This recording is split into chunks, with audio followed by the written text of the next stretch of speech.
Apa isi usulan damai dari Prabowo yang langsung ditolak Ukraina?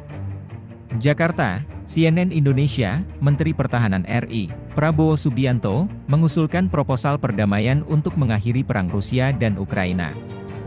Hal ini disampaikan Prabowo saat berpidato dalam pertemuan para menteri dan pejabat tinggi pertahanan di Shangri-La Dialogue di Singapura, Sabtu 3 Juni.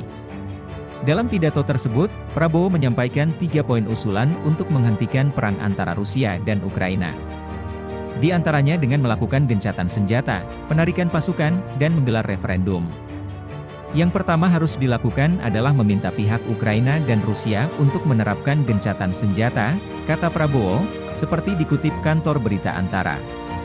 Poin kedua, Prabowo mendesak agar pasukan Ukraina dan Rusia mundur sejauh 15 km dari titik gencatan senjata untuk membentuk wilayah demilitarisasi. Menurutnya, zona demilitarisasi ini perlu diamati dan dipantau pasukan penjaga perdamaian Perserikatan Bangsa-Bangsa, PBB. Ketiga, Menhan Prabowo juga mengusulkan agar PBB menyelenggarakan referendum penentuan bagi warga di zona demilitarisasi tersebut ingin bergabung ke Rusia atau Ukraina.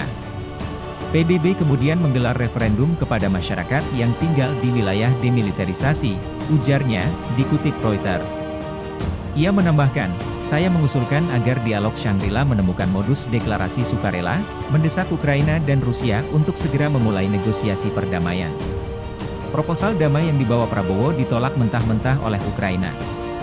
Menteri Pertahanan Ukraina, Oleksiy Reznikov, menilai usulan itu terdengar seperti usulan dari Rusia, bukan Indonesia. Terdengar seperti usulan Rusia, bukan usulan Indonesia. Kami tidak butuh mediator seperti ini datang ke kami, dengan rencana aneh ini, kata Reznikov, dikutip AFP.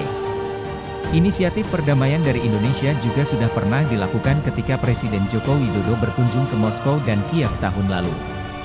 Selain mengusulkan sebagai penengah pembicaraan damai, Jokowi juga menawarkan menjadi perantara perdamaian. Saat itu, Jokowi menekankan bahwa berdialog itu merupakan hal penting, menghormati kedaulatan teritorial semua negara, dan penghentian sanksi ekonomi.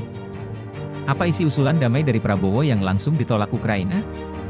Jakarta, CNN Indonesia, Menteri Pertahanan RI, Prabowo Subianto, mengusulkan proposal perdamaian untuk mengakhiri perang Rusia dan Ukraina. Hal ini disampaikan Prabowo saat berpidato dalam pertemuan para menteri dan pejabat tinggi pertahanan di Shangri-La Dialogue di Singapura, Sabtu 3 Juni. Dalam pidato tersebut, Prabowo menyampaikan 3 poin usulan untuk menghentikan perang antara Rusia dan Ukraina.